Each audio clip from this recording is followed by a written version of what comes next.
studio apartment at the top of the three-story building.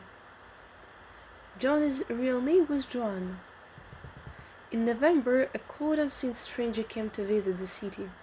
This disease, pneumonia, killed many people. Chauncey lay on her bed, hardly moving. She looked through the small window. She could see the side of the brick house next to her building. One morning, a doctor examined Chauncey and took her temperature. Then he spoke with you in another room. She has one chance in, let us say 10, he said, and the chances for her to want to live. Your friend has made up her mind that she is not going to get well. Has she anything on her mind? She wanted to paint the Bay of Naples in Italy someday, said Sue. Paint? Said the doctor. Posh. Has she anything on her mind worth thinking twice? A man, for example? A man? Said Sue. Is a man worth? But no, doctor, there is nothing of the kind. I will do all that science can do, said the doctor.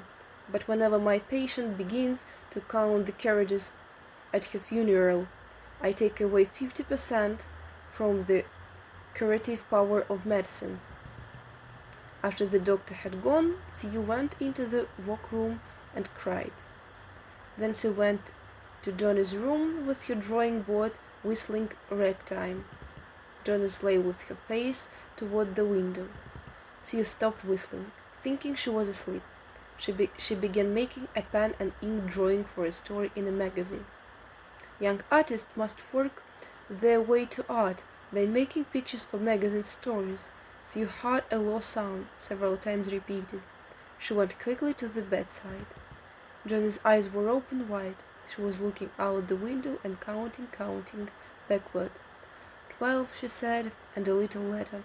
11, and then 10, and then 9, and then 8, and 7, almost together. She looked out the window. What was the count? There was only an empty yard and the black side of the house 7 meters away.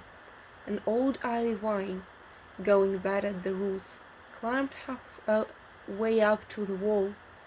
The cold breeze of autumn had trickling leaves from the plant until its branches, almost bare, hung on the bricks.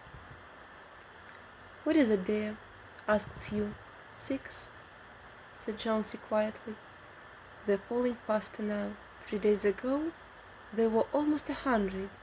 It made me head hard to count them. But now it's easy. There goes another one. There are only 5 left now." "5 what, dear?" asked Sue. "Leaves on the plant. When the last one falls I must go too. I've known that for 3 days. Didn't doctor tell you?" "Oh, I never heard of such a thing," said Sue. "What have old ivy leaves to do with your getting well? And you used to love that vine. Don't be silly. Why, the doctor told me this morning that your chances for getting well real soon were. Let's see exactly what he said. He said the chances were 10 to 1. Try to eat some soup now, and let me go back to my drawing so I can sell it to the magazine and buy food and wine for us." "You needn't get any more wine," said Jonesy, keeping her eyes fixed out the window. "There goes another one. No, I don't want to any soup. That leaves just 4. I want to see the last one of fall before it gets dark. Then I'll go too."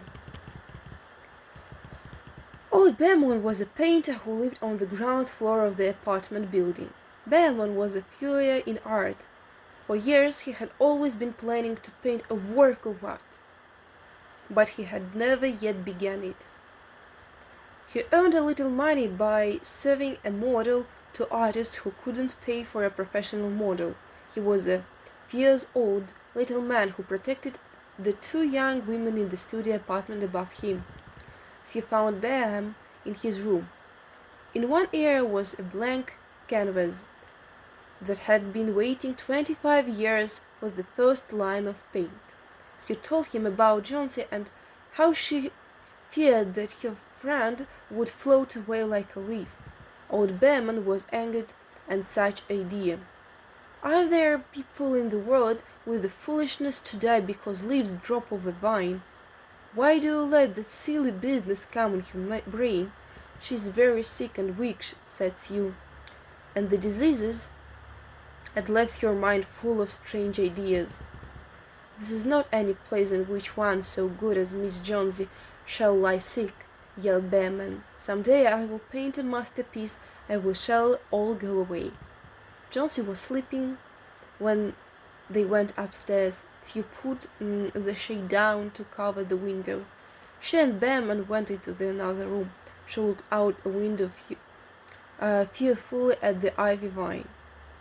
Then they looked to each other without speaking. A cold rain was falling, mixed with snow. Bearman sat and paused at the miner. The next morning Sue awoke after an hour's sleep. She found Jonesy with wide open eyes staring at the covered window. "Pull up the shade, I want to see," she ordered quietly. She obeyed. After the beating rain and fierce wind that blew through the night, there yet stood against the wall one ivy leaf. It was the last one of the vine. It was still dark green at the center, but its edges were colored with the yellow. It hung bravely from the branch, about 7 meters above the ground. "It's the last one," said Jonesy. "I thought it would surely fall during the night, and I heard the wind. It will fall today, and I shall die at the same time." "Dear, dear," said Sue, leaning her worn face down toward the bed. "Think of me. If you won't think of yourself, what would I do?" But Jonesy didn't answer. The next morning, when it was light, Jonesy demanded that the window shade be raised. The ivy leaf was still there. Jonesy lay for a long time looking on it, and then she called to Sue, who was preparing chicken soup. "I've been a bad girl," said Jonesy. Something has made that last leaf stay there to show me how bad I was. It was wrong to want to die. You may bring me a little soup now." An hour later she said, "Some day I hope to paint the Bay of Naples." Later in the day the doctor came and Sue talked to him in the hallway. "Even chances," that the doctor. "With good care you will win.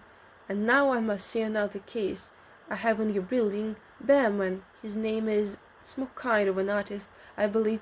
Pneumonia too, he said, an old weak man, and his case is so. There is no hope for him, but he goes to the hospital today to ease his pain." The next day the doctor said to Sue, "She's out of danger. You won. Nutrition and care now, that's all." Later that day Sue came to the bed where Jonesy lay and put one arm around her. "I have something to tell you, with mouth," she said. "Mr. Bearman died of pneumonia today in the hospital. He was sick and only 2 days. They found him in the morning of the first day in his room downstairs, helpless with pain. His shoes and clothing were completely wet and icy cold. They couldn't imagine where he had been on such a terrible night. And then they found a lantern still lighted, and they found a ladder that had been moved from its place, and art supplies, and a painting board with green and yellow colors mixed on it. And look out the window, dear, at the last ivy leaf on the wall. Didn't you wonder why it never moved when the wind blew?